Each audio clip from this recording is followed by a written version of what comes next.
What is shaking, everybody? Welcome to another Brand Doctor live stream. Today we're going to be talking about 10 brand design elements every personal brand should have in their business. We got my man Oais Qureshi in the house once again. What's shaking, my man? What's going on, Henry? Happy to be back again, man. Dude, this is going to be an interesting conversation. This could get real colorful. I'm going to tell you right now, because there's no pun intended. Right?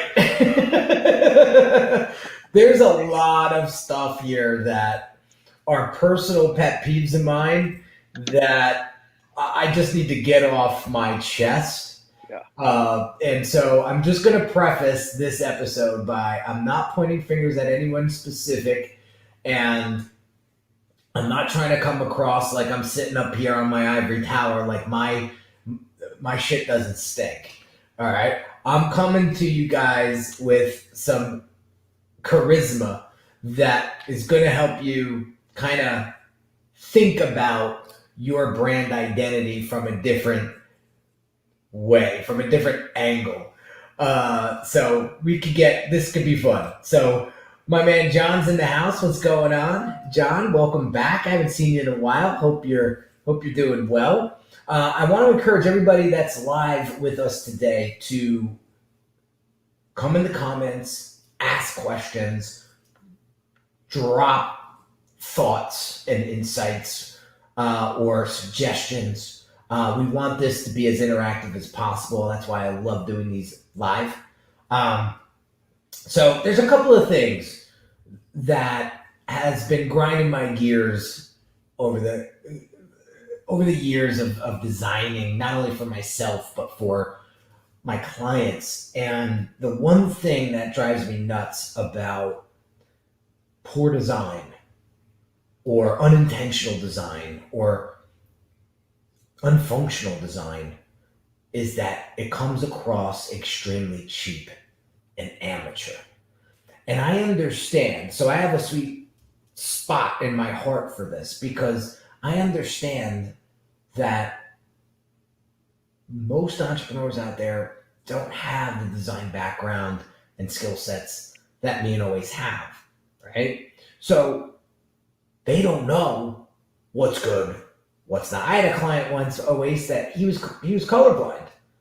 So when I would show him proofs, he wouldn't know how to give feedback because he couldn't see what I was putting out in front of him. So it was very challenging. So I always had to kind of introduce and explain on a deeper level why I chose that particular design for that promotion, right? Yeah. So it was interesting. But so what I'm trying to say here is I get it. John Tubiolo might not be a designer. So somebody might spit him out a design and he may think it looks amazing.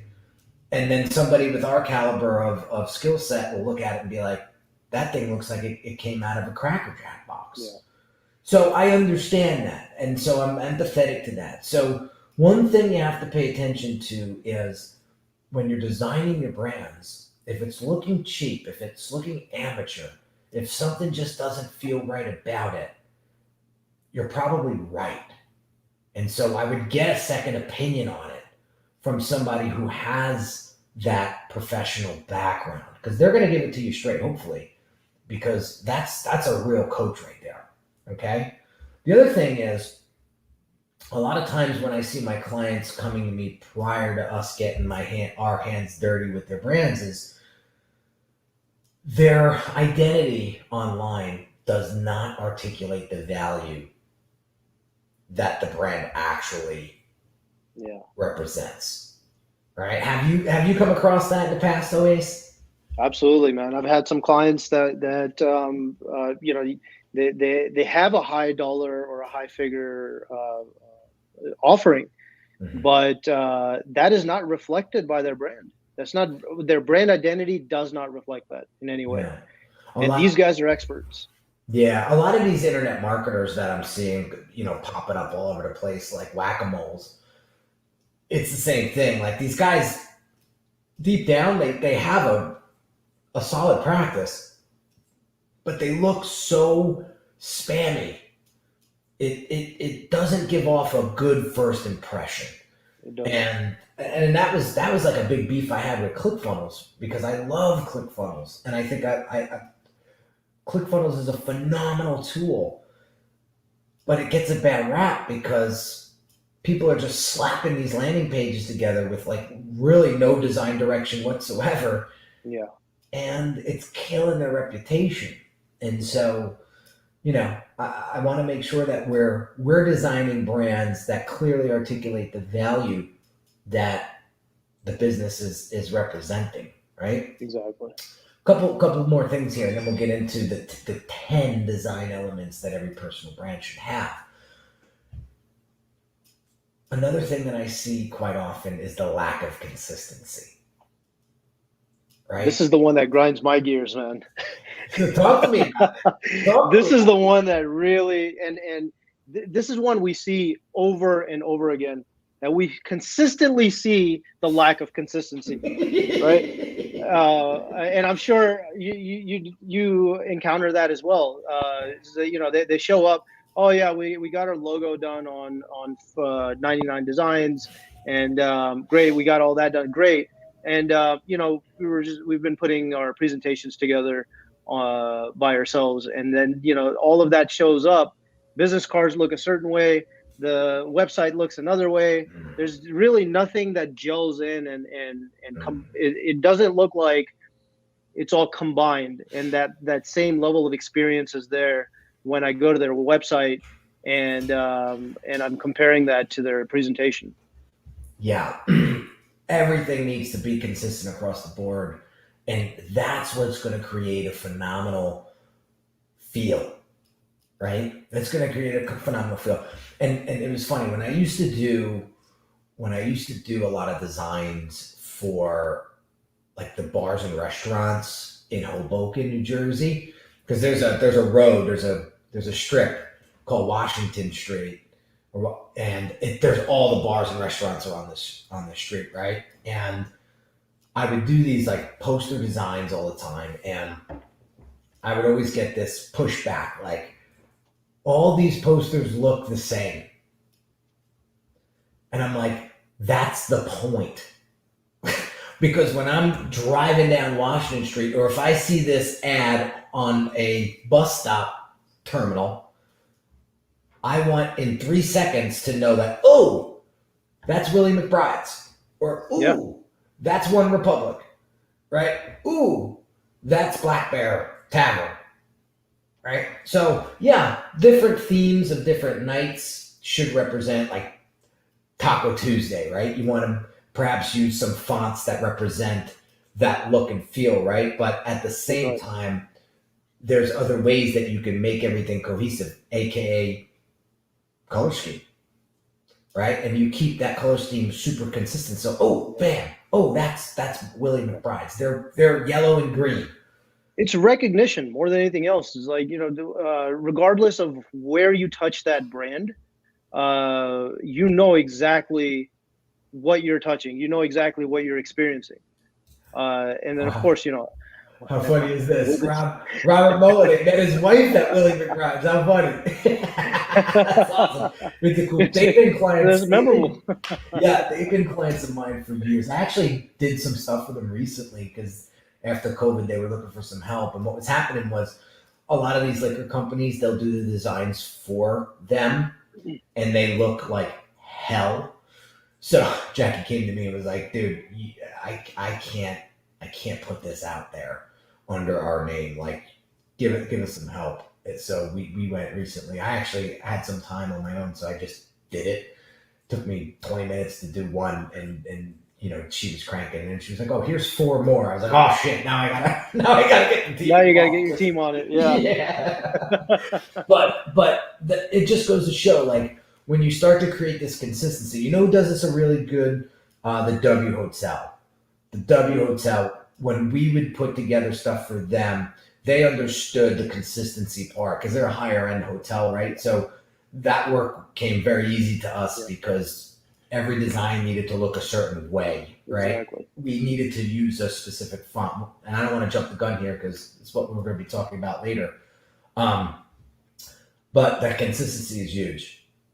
Now, last but not least, one of the big problems with poor design identity is it creates a lack of confidence inside that particular business owner. Yeah. I'll give you a quick example. So last year we rebranded this solar panel installation company, and their website looked like hell. And he said that he was getting beat up by his competition because they looked legit. They looked like a national brand, and they were a national brand.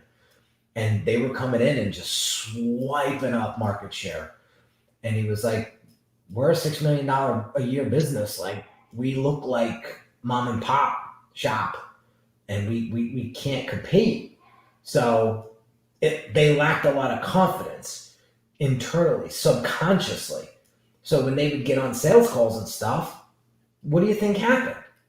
Yeah. You know what I mean? When they tried to submit a quote or an estimate to somebody, what do you think happens?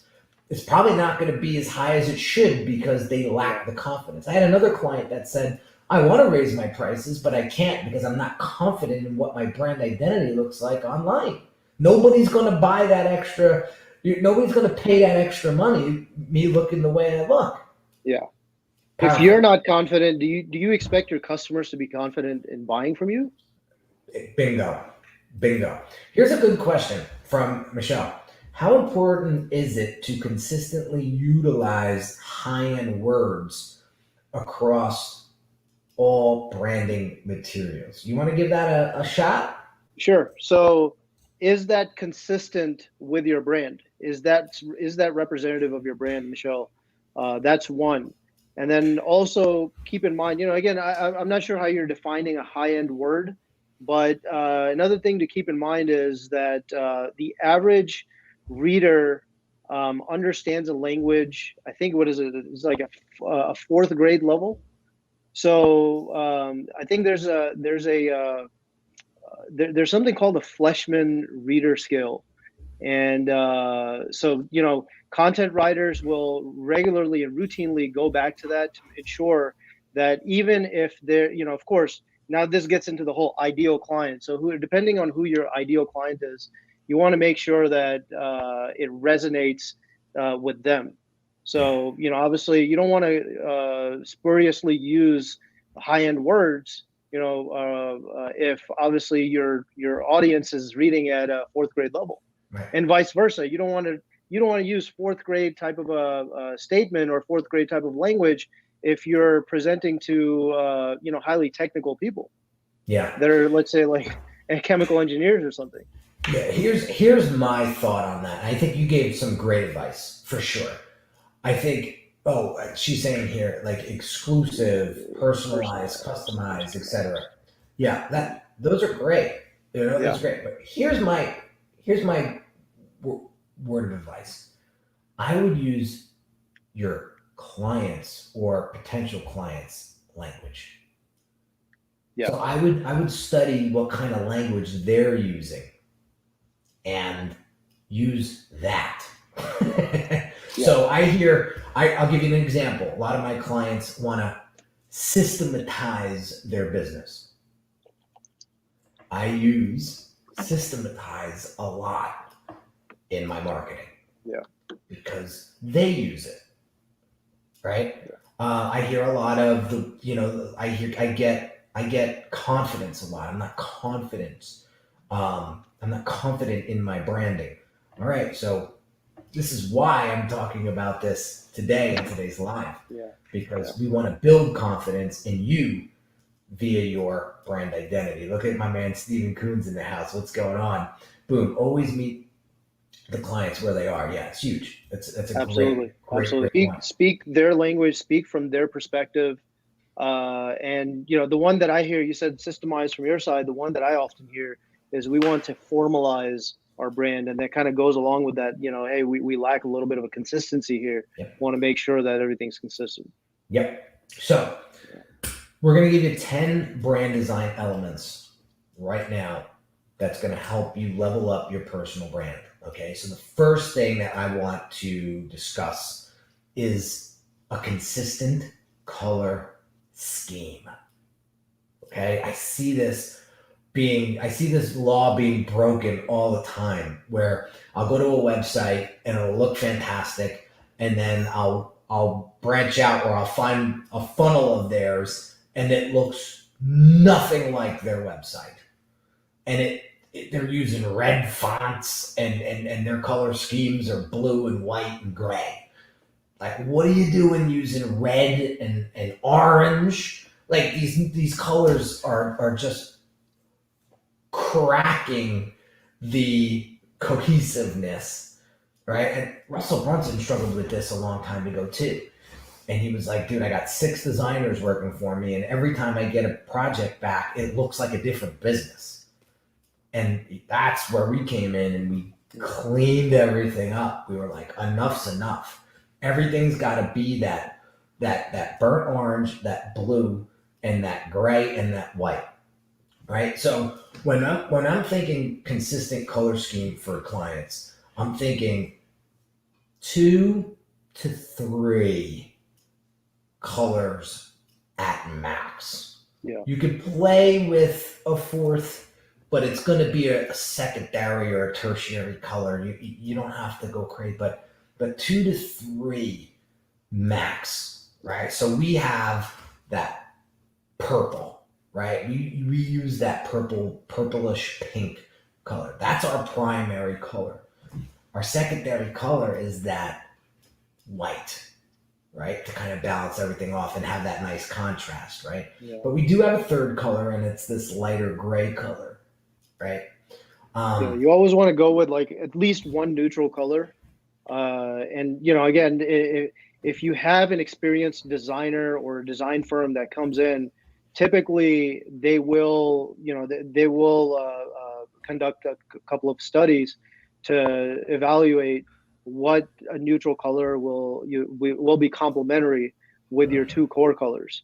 And Yes. Same thing, the complementary colors also, like the 2 core colors from our side, the 2 core colors that we select for any one of our clients, we also try to figure out if there's going to be any associated hues that we can extract and use that, so that, again, there's not too much of a departure from their core colors. Yep. And we can maybe, depending on what the usage is, we can incorporate some of those hues more as an accent piece, something that's like sticking out in any way. Right. Exactly. That's a great strategy right there. Yeah. It's a phenomenal And really, strategy. it just comes down to the design process, right? Like I said, I mean, it depends on the experienced designers and just philosophy in general for the design firm. Excellent.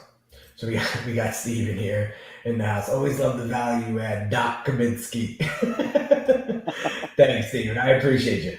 So I don't want to beat a dead horse. So get consistent with your color schemes. 2 to 3 colors at max, and you're going to be in good shape. Okay. The next thing, very, very important, guys, is your typography. I highly recommend you go with a headline font, a subhead font, and call it a day. So if you're a bold brand like myself, you're probably going to go with a heavier weighted headline font. What does that mean? A thicker, bolder font, period. Right?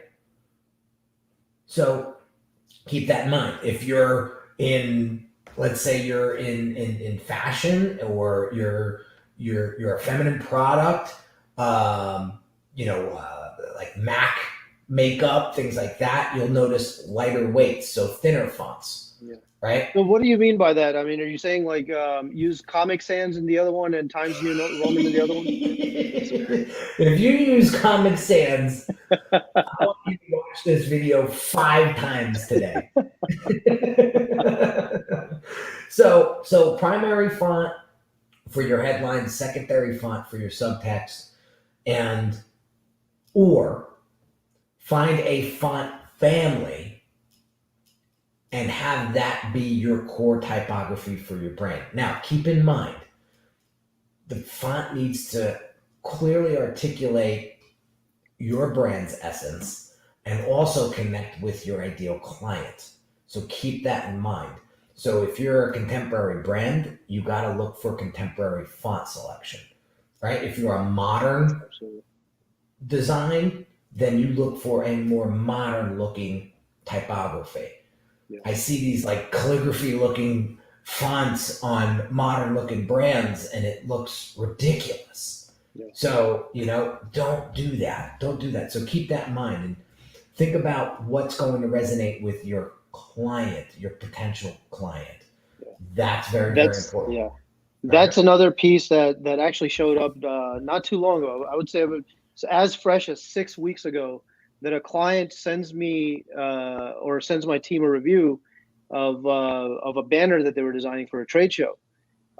Comes back and says it doesn't look artistic enough. So then, of course, I come in and ask, well, art is a little subjective. Are we solving a problem here? And are we designing it for you, or are we designing it for the client?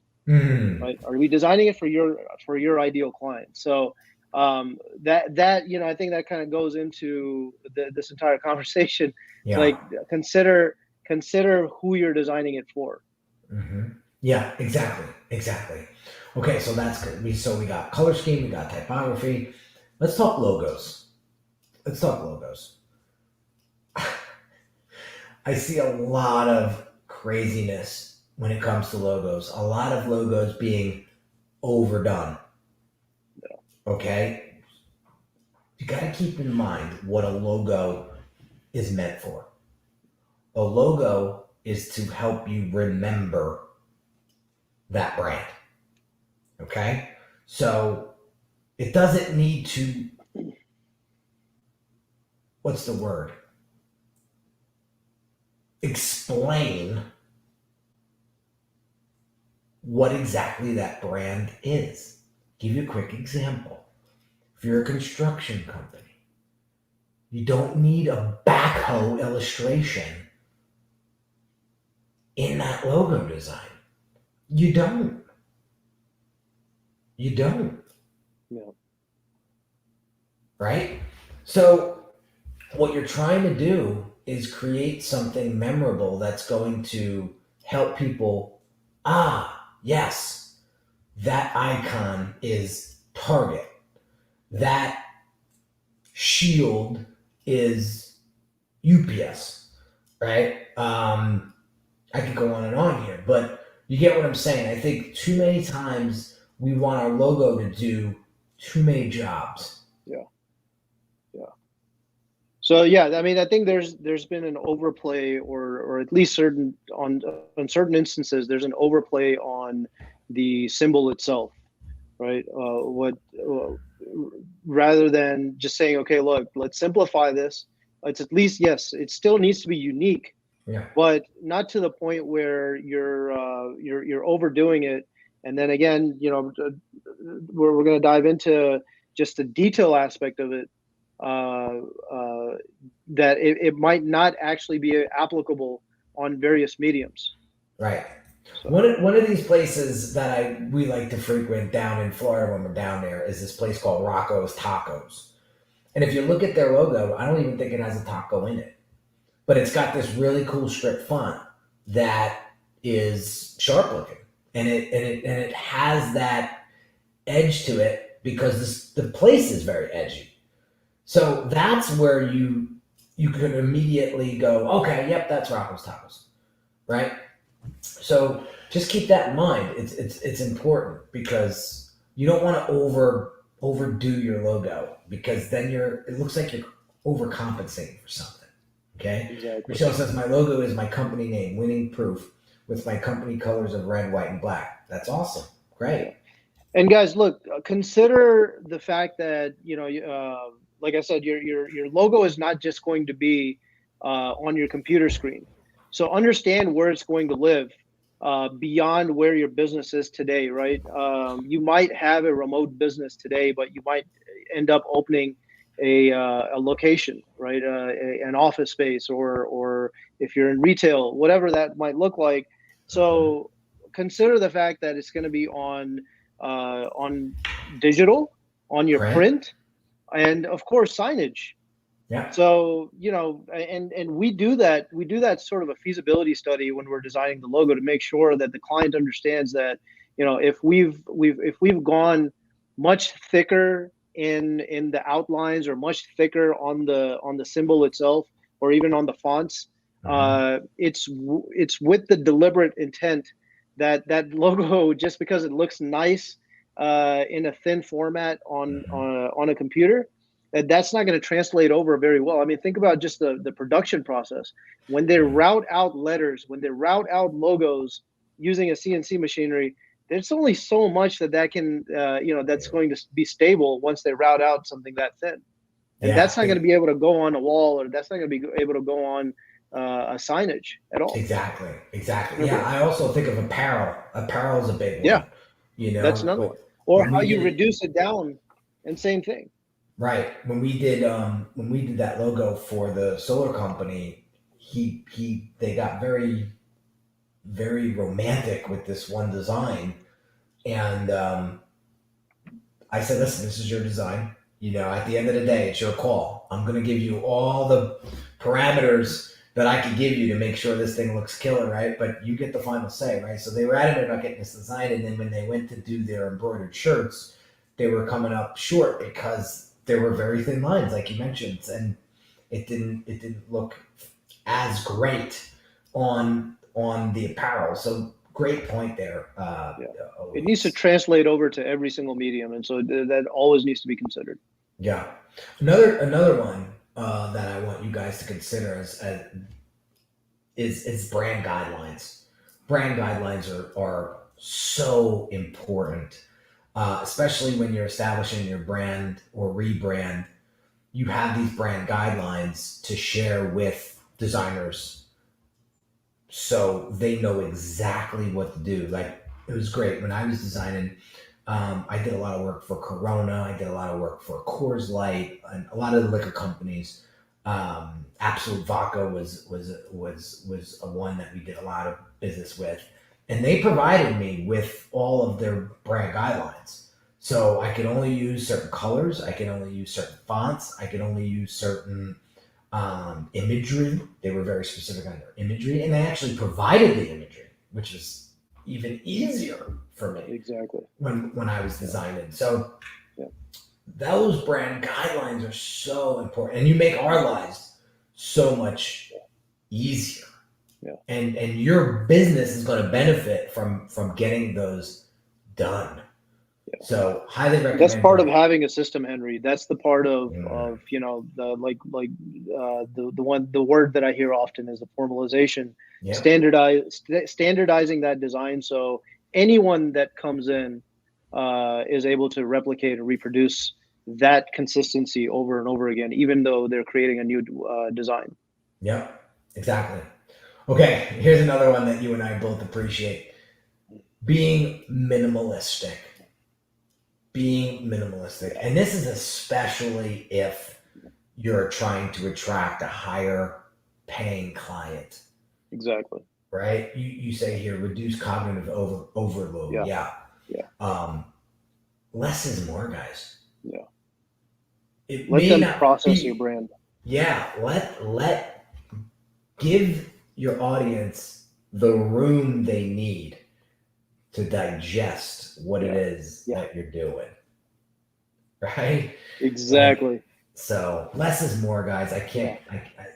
I know what you guys are thinking is, maybe it's not enough. And I know that we have this tendency in this country to overdo it. That's why when you see a lot of the European designs, and you go to Italy, you go to a lot of their stuff is so clean, and I so appreciate it because they appreciate that minimalistic look and feel. So stay minimal. Yeah. Right. Well, it's one thing. So I want to add something there. So just because they appreciate it is one thing, but there's an interpretation of it. It's how it registers in the brain, right? So that's why I said reduce cognitive overload. It's really just more of how it's processed in the mind. So give them room to breathe.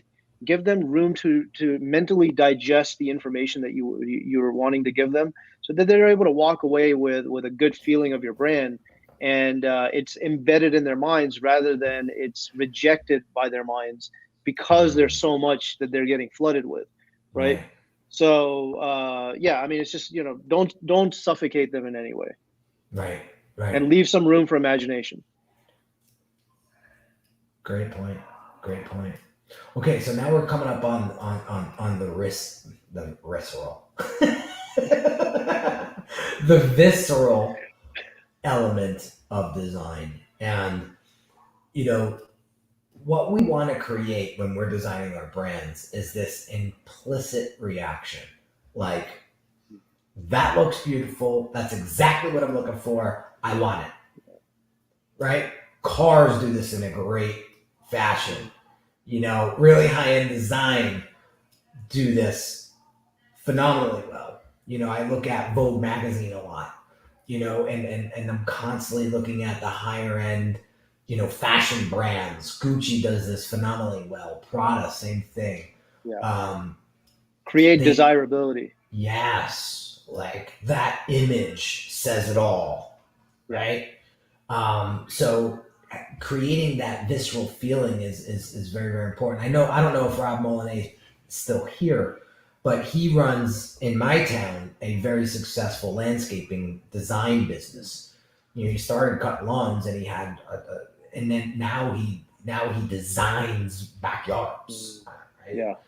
Landscape design. Yeah. Yeah. And I know two here that essentially they're doing the same thing for luxury homes. Yeah. So, and Robert does phenomenal work. I mean, you got to see some of this stuff. It's award-winning design, and for him to use a beautiful image of one of his pieces of work with a one-liner going through it could be all that it takes for somebody to say, "Whoa, Yeah. I want Sierra Landscape Design to do my stuff." Yeah. So he's not trying to overcompensate with, again, going back to keeping it minimalistic. He's not trying to overcompensate with a complex design. Exactly. Where he's telling too much. Exactly. That's what I'm saying. Like, I saw he did a video on one of his completed projects. It took about a year to complete this project, and he did like a walkthrough video on his YouTube channel. And he said the kiss.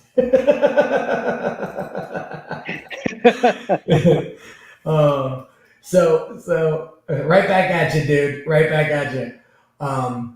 But he did this walkthrough, and I was like, holy cow! Like, I want my backyard to look like that. You know what I'm saying? So that's creating that visceral feel. Now, what about the reflective feel? Okay, so having your brand identity and design be representative of your brand values that you could tell stories about. So, give you a quick example. There's no coincidence that we use the color purple in Unique Designz. It stands for royalty. It stands for, it has a much higher end tone to it. So that's why we use it. Okay, it's very representative of my lifestyle. I don't want mediocre. I don't want the bare minimum. I don't want good enough. Like, I want the best. Yeah. So so that's something that we need to pay attention to. Yeah. Especially I have a very similar story to that. Shoot. Sure. I think it was back tail end of 2019. I was bringing my brand, just overall brand identity up to date. And of course, the website as well. I was like, okay, I think, what?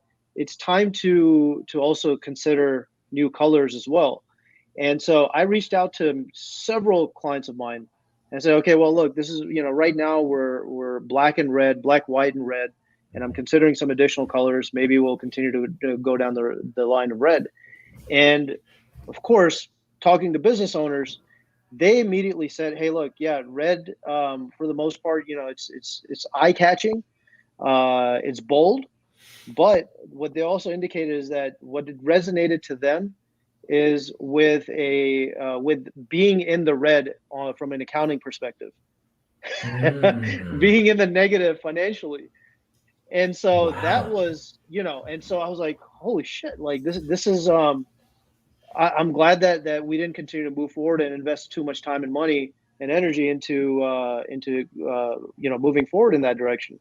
And then I went a little bit deeper and tried to figure out, well, what else conveys money aside from green. And so then we identified the gold as part of something. It conveys luxury, but then also, or like premium, but then also to the owner, it conveys that sense of again, uh, uh, financial, prosperity. Yeah. Yeah. Michelle says red also stimulates hunger. Yeah, that's why McDonald's, that's why Burger King, that's why That's right. Wendy's, they all use that color as well. Yeah. So we want to talk, we got two more here and then we're gonna wrap up. But the next one is design symmetry and Mm. and proportionality. So I know you're very passionate about this one, so I'm gonna let you rock this one out away, Scott. So look, we're both visual guys. We're both by trade. We started off as designers before became strategists, right? So this is something that's very near and dear to my heart because like I actually, like, visually I can take a look at something and say, okay, well, that just to me doesn't look proportional. And so even when I'm reviewing designs from time to time for my team, I'll very specifically point out something and say, look, that doesn't look proportional to me. And so the reason why I look at that and I scrutinize that is because you can place two designs side by side, and it's the exact same sort of like colors and overall it's the same design, but one might have a lack of proportionality, a lack of symmetry, Mm-hmm. and you won't be able to tell, you won't be Mm-hmm. able to articulate that, but your mind will be able to say, okay, well, you know what, this design looks better than that other design. Mm-hmm. And it's not like you're calculating and saying, okay, well, you know what, this follows the golden mean ratio or anything like that, but really it's how it's being registered in your mind as being aesthetically appealing. Right. And really, that all of that is evidenced also by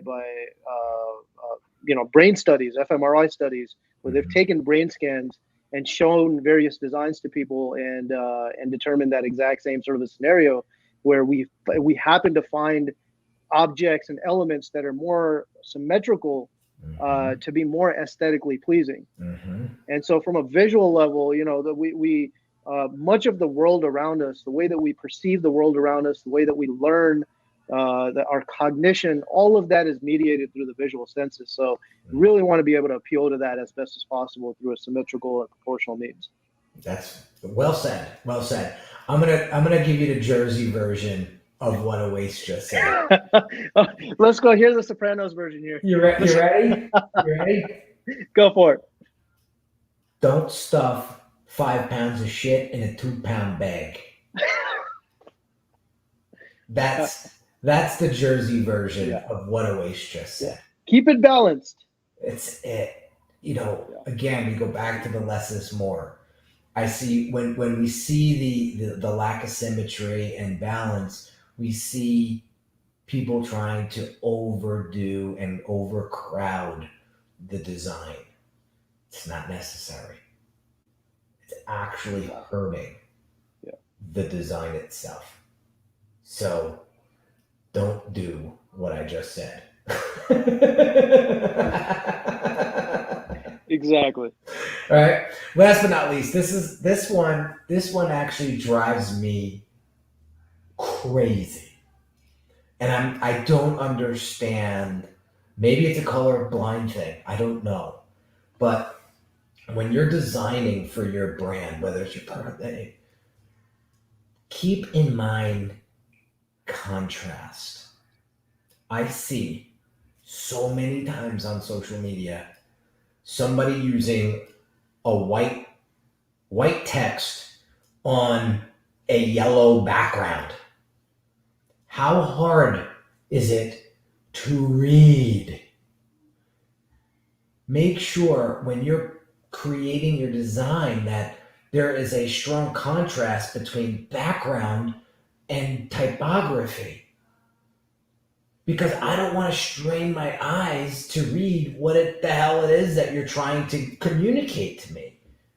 Or you'll get a black background with like a dark gray. Now that could work in certain instances. And that can really give off a really rich and premium feel. But if you do it wrong, it's going to really hinder how clear that design is going to come across. So I cannot stress this enough, guys. Keep in mind contrast between primary focus and secondary focus. And let there be a really strong contrast between the two, so people don't have to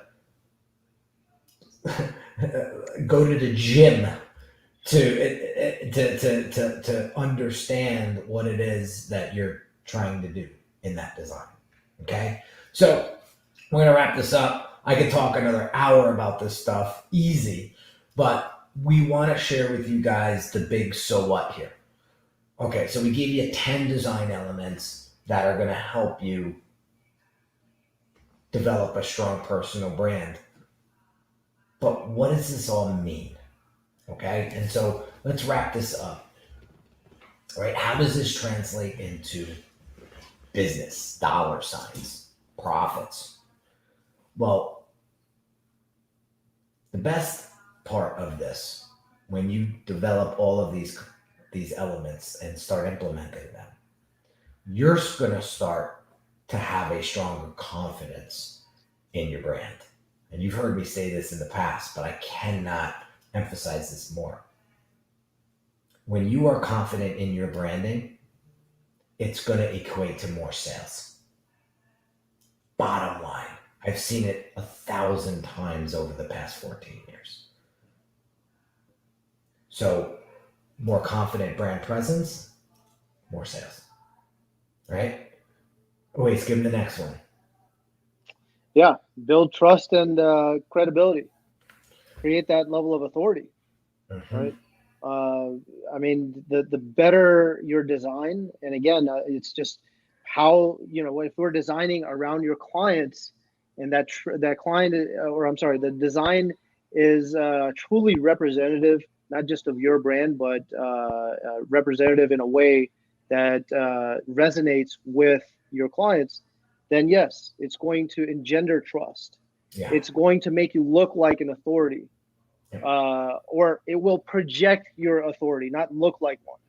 Right? That's a great point. Yeah. That's a great point. Yeah. So, if it's authentic and if it's genuinely designed, it will project your authority rather than one that is just making you look like one. Yes. So quality design, its number one job is to help you build your credibility, authority, and trust with your audience. That's its number one job. And that's the ROI on great design. So keep that in mind, right? Yeah. Another thing about great design and implementing these elements is it's going to hook your audience's attention. It's going to give them the feels that they need for them to take out their credit card and buy from you. So I like what Oasis put here on this little outline. When you win their hearts and minds, you win their business. Exactly. That's huge, man. That's huge. I'm so happy that you added that at the last minute there, because it's so important. So that's what all this means. And this is why design identity is so important for your personal brand, because nothing drives me more crazy than somebody that has a master level skill set and tremendous credibility, but it's not being shown or represented properly. And I think I have this this is such dear to my heart because I lived my life, my personal life, in that purgatory for many, many years because I wasn't confident in myself. And that is why I do what I do today, is because I want you guys to see how amazing you really are and what great design can do to represent you. And so I think that's why I love this part of my business, is because it allows me to do this through graphic design, and that's huge. So a couple things here before we wrap up, guys. I want to introduce to you, we are reopening up this program, and it's a program that I call Branding on Demand. And it is a phenomenal program. Oasis in it, actually. And it's a program that allows you to work with me on a couple different levels. One is just strategic. And then two would be you get strategy plus you get to leverage my design team to design and help you level up your brand. So these are some of the projects that we've done in the past for our clients. And these are the membership levels. And then again, I have some testimonials there for some of the work that we did. So here's some FAQs. What kind of projects can I get designed? So here's some examples of that. How do I cancel my membership? Again, it's a month-to-month thing, so you can cancel it at any time. Just make sure that you cancel prior to the next billing cycle. And then you own the designs. Once I design them, you get all the files. So you'll get access to all of that. So this is a great way to really have somebody stay accountable or hold you accountable for your branding, for your business. And so that's something that I wanted to share with you. Again, you could go to uniquedesignz.net/branding on demand, the way you have it, the way it's seen here. I'll also put it in the show notes as well and in the description of this video, so you guys could get access to that. Highly recommend it. I have people in it for years. And I like to keep it nice and tight. I don't like 50 people in it because it starts to get cumbersome. So that's about it, guys. That's about it. So, man, we nailed that one. Yeah, absolutely. Hey, so Peter Butler just put something very, very interesting. So yeah, great design is like showing up to a job interview in a suit. It's all about making that first impression, that lasting impression. That's a great point. Yeah, that is a great point. So, and again, lasting impressions could be equated to years and years of business. Absolutely. From one client. Yeah. So it makes a statement. It sure does. So guys, we're going to wrap up here. Thanks again for everybody joining. We had Stephen Kuhn in the house. We had Robert Molinet. We had Michelle. We had John in the house again. Awesome stuff, guys. Appreciate all of you. Again, if you're not subscribed to this channel yet, please do hit that subscribe button, drop some comments, let me know how we're doing. If you have any topics of discussion that you want me or Oasis to cover, drop me a DM on Instagram @theBrandDR and say, hey, this is a topic that I would love for you guys to shed some light on. I've been struggling with this for a while. We would be happy to field those suggestions and create content around it. So appreciate all of you guys. Again, we'll see you guys next Wednesday, 2 p.m. Eastern, as we do every week. And if you guys want to join the podcast live stream, come check us out every Monday at 2 p.m. Eastern. And for those that want to check out some back episodes of the Brand Doctor podcast, go to Unique Designz with a Z at the end, not an S, .net. Just click podcasts and you'll get access to over 400 episodes of some serious content that's going to help you build a strong and profitable personal brand. So have an amazing day, guys, and we'll catch you on the next one real soon. Schedule for next week since it's Labor Day. Oh, that's right. I almost missed it. Yeah, so we'll catch you on Wednesday. See you Have guys an in a week. amazing day, guys. Take care.